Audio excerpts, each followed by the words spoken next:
दिनैनि जोंनि बे उदालगुरि डिस्ट्रिक्टआवहाय जोंनि वुमेन्स विंस हिसाबै जोङो डिस्ट्रिक्ट कमिटि हिसाबैबो जोङो बिथां सेन्ट्रेलनिफ्राय फैनाय सार मेममोनजोंहाय जोङो बाहागो लानानै जोङो मोनफ्रोमबो डिस्ट्रिक्ट वुमेन्स विंसनिफ्राय जानानै आङो मोनफ्रोमबो ब्लकनिफ्राय जों 10 जन खुरिहाय जों आइजोफोरखौ लेंहरनाय जादों आरो बेजों लोगोसे दंबावो जोंहा भेरगाव डिस्ट्रिक्टनिफ्रायबो वुमेन्सफोर आइजोफोरा 5 जनहै मोनसे समस्तिनिफ्राय 5 जनहै आरो डिस्ट्रिक्ट कमिटि थाबाय बेयावहाय बाहागो लानाय जादों बे हिसाबै जोङो ज'हैनो भेरगाव आरो जोंनि उदालगुरि डिस्ट्रिक्ट जों खौसेहै माने नैबेहाय जोङो ट्रेनिंखौ जों लानाय जादों जोङो जिथुनिखि जोंनि लिडारशिप जोङो लिडार जायोब्ला जोंहाय माबायदि जों स्ट्रं जानांगौ आरो गोख्रोङै जोङो मावनो आखायाव लानांगौ जिहेतु जोङो गासैबो बिथिङावनो जों आइजो हिसाबै जों समानहै मावनांगौनि गोबां खामानिफोर दं हिसाबै जों लिडारशिप जानानै जों माबोरैहाय मावलांनांगोन बे हिसाबै जोङो माखासे दिनैनि बे मैयानिफ्राय दिनैसिमनि ट्रेनिं बे हाबाफारियावहाय जोंहा गासैबो जोंनि UPPLनिफ्रायबो आरो बेबायदिनो गभर्नमेन्टनि माखासे SRLMनिफ्रायबो बेबायदिनो मोनफ्रोमबो बिथिंनिफ्राय जों बाहागो लानाय माखासे वुमेन्सफोर ट्रेनिं लानो बेहाय बाहागो लाफैदों आरो बेखौ जोङो लानो मोननानै जोंनि आइजोफ्राबो आरो जोंबो बयबो मोजां मोनदों जे उननि हाबाफारियावबो बेबायदिनो आरो गुबुनावबो बेबायदिनो जाहाथे लिडारशिप ट्रेनिंखौहाय होगोन आं बेखौ मेममोननिफ्रायबो सारमोननिफ्रायबो आं आसा खालामनाय थादों आरो बेबायदिनो जोंहा मानगोनां जोंनि प्रमद बर' सार बिथाङाबो बेबादिनो जोंनि वुमेन्सफोरनि थाखाय लिडारशिप जों माबोरै लिडार जानानै जों माबोरै लिडारखौ मावोब्ला जों माबोरैहाय दावगालांनो हागोन आरो बोरैहाय जों गोख्रों मावलांनो हागोन बेखौ जुदि बयथिंबो जेरावबो जुदि जोंनि बिटिआर ओनसोलाव जुदि ट्रेनिंखौ होयोब्ला बयबो जे रावबो रोङालासिनो थानाय नङा जे लिडारनि गुनखौहाय बयबो रोंगोन बेखौ आं आसा खालामो आं बेसांखिनि बुंनानै आं थेंक इउ जासिबाय बिथांमोनखौ खुलुमनाय बावहरग्रोनानै लानाय जाबाय बियो आंनि नामा पद्मिनी ब्रह्म बियो बड'लेण्ड विमेन एम्पावारमेन्ट मिशन जिहेतु नायथिगिरि बिथांमोना मिथिखाबाय जानो हागौ जे जोंहा BTC गभर्नमेन्टआ Bodoland women empowerment मिशनखौ already declare खालामखाबायमोन आइजोफोरनि जौगाथायनि थाखाय दा बिनिनो मोनसे programme leadership training four women जेसेबां जोंहा आइजो माहारि दङ बे आइजो माहारिखौ गुबुन गुबुन बिथिंनिफ्राय फैनानै जों लेंहरनानै बिथांमोनखौ जों बाहागो लानो थाखाय खावलायदों आरो चिरां क'क्राझार अलरेडि जाखांबाय दिनै जोङो उदालगुरियाव फैनानै दंफैयो गुबुन गुबुन बिथिंनिफ्राय फैनानै बेयावबो बाहागो लाफैदों टटेल जोंहा 130 आइजोफोर फैदों मैयानि दिनाव आरो दिनैबो बे आइजोफ्रानो फैफिनदों दा साननैनि बे हाबाफारियाव जोबोद मोनसे पार्टिसिपेशन जों नुनो मोनदों बे लिडारशिप ट्रेनिंआ बे बिथांमोनखौ गावनि थाखाय जों बयबो गाव गावनि फिल्डआव जोङो लिड लागासिनो दं नाथाय एसेबाबो जोंनो लाइफआव ट्रेनिं नांगौ जोंनो जौगाथायनि थाखाय जोंनो एसेबाबो एक्सप'जार नांगौ दा बे मोनसे गभर्नमेन्टआ बेखौ सुबिदा होदों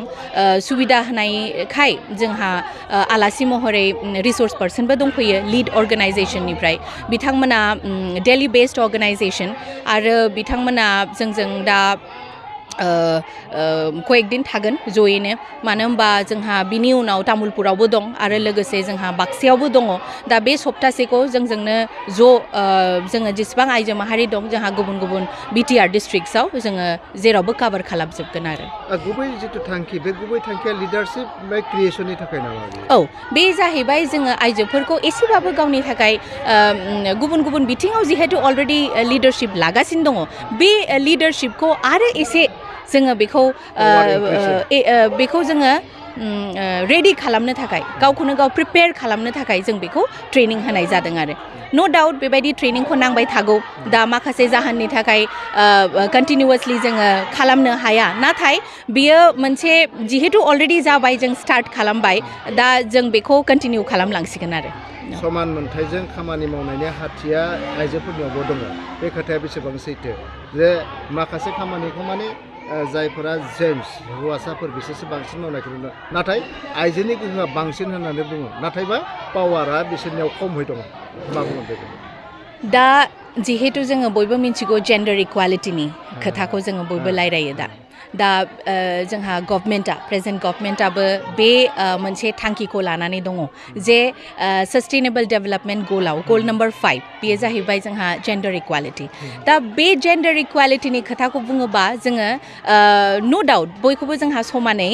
मोनथाय होनांगौ आवगोलाव जेसेबां गैयामोन दा एसेबाबो गभर्नमेन्टआ नाजादों बेखौ समानै मोनसे लेभेलाव लाबोनो थाखाय दा बिनि थाखायथ' जों प्रिपेयार खालामनांगोन बिनि थाखाय जोंहा गुबुन गुबुन मोनसे प्रसेस दङ बेखौ जोङो लानांगोन दा जिहेतु अलरेडि आराम्भ जाबाय जोङो इयुनाव नुनो मोन्दों जे बियो जेन्डार इक्वालिटिया बियो मोनसे समान लेभेलाव जोङो फैसिगोन बा फैगासिनो दं अलरेडि स्टार्ट जाबाय होननानै जों सानो आरो दिनै जितु साननैनि हाबाफारिजों जिहेतु ट्रेनिंखौ बेयाव लादों बेवहाय साबेसे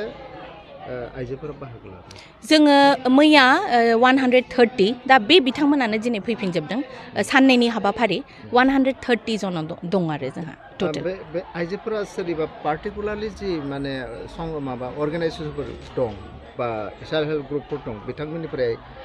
बाहागो लाफैदों औ जोंहा सेल्फ हेल्प ग्रुपनिबो दं जोंहा NGOsनिबो दङ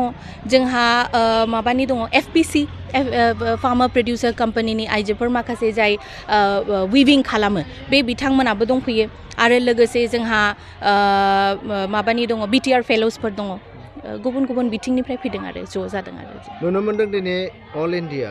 क्वालिटि एन्ड क्वान्टिटिनि गेजेरावहाय लिडारशिपआ खोब माने गैया होननानै बुंजागोन आरो बे समाव नोंथांमोननि NGOनिफ्राय बा नोंथांमोननि बे मिसननिफ्राय मा बुङो बेखौ जोङो अपरचुनिटि होयोबा रावबो खम नङा होमबा दा चान्सखौ मोननांगौ बयबो दा बे चान्सनि गेजेरजोंनो जिहेतु मोनसे थांखि लादों गभर्नमेन्टआबो जे आवगायनो थाखाय जौगाथायनि थाखाय आइजोफोरनि जौगाथायनि थाखाय दा गतिके जोङो सानो जे क्वान्टिटि आरो क्वालिटिया मोनसे लेभेलाव जों बे रिजाल्टखौ नुनो मोनगोन जिहेतु दा स्टार्ट जाबाय जोंबो मिजिं थिदों जोंबो सापर्ट खालामनांगोन गभर्नमेन्टखौ गतिके जोङो दा बयबो ओंखारबोदों सापर्ट खालामनो थैंक यू ये एक लॉन्ग टर्म और बड़ा विज़न है कि अगर BTR को आगे लेने की बात है या BTR में विकास करने की बात है तो चीफ प्रमोद बोड़ा का ऐसा विज़न है कि उसमें महिलाओं की भी बराबर सहभागिता होनी चाहिए उनका विचार उनका सोच भी आगे आना चाहिए जब हम कैसे BTR आगे बढ़े उसकी बात करते हैं तो इसी विचार से ये लीडरशिप प्रोग्राम की शुरुआत हुई है जहाँ पर यही सोचे कि कैसे महिलाओं में को तैयार किया जाए इस ट्रेनिंग के माध्यम से कि आने वाले दिनों में वो अलग अलग सेक्टर में अलग अलग जगहों पर उनकी लीडरशिप निकले और दिखे और वो अलग अलग रोल निभा पाएँ अपने समाज में तो उसी उद्देश्य के साथ हम लोग यहाँ पर लीड इंडिया की ओर से यहाँ पर आए हैं और अभी 5 जिलों में अलग अलग बैचेस के साथ ये ट्रेनिंग प्रोग्राम को शुरू किए हैं और इसको 2 दिनों के कार्यक्रम हर एक ज़िले में करें और फिर आगे फिर और एक एडवांस लेवल या डीपर लेवल का एक लीडरशिप प्रोग्राम जो महिलाएं अभी तैयार हैं उनके साथ आगे करने का प्लान है जेंडर इक्वलिटी के बारे में क्या सोचते हैं आप लोग तो ज़रूर आई थिंक अगर जेंडर की बात आती है तो कहीं ना कहीं सामाजिक व्यवस्था या सिस्टम कहीं ना कहीं एक पर्टिकुलर जेंडर के रोल को लिमिट कर दिया है और आई थिंक कहीं ना कहीं उसको हमें एड्रेस करने की ज़रूरत है और ये इनिशिएटिव उसी ओर एक कदम है जी थैंक यू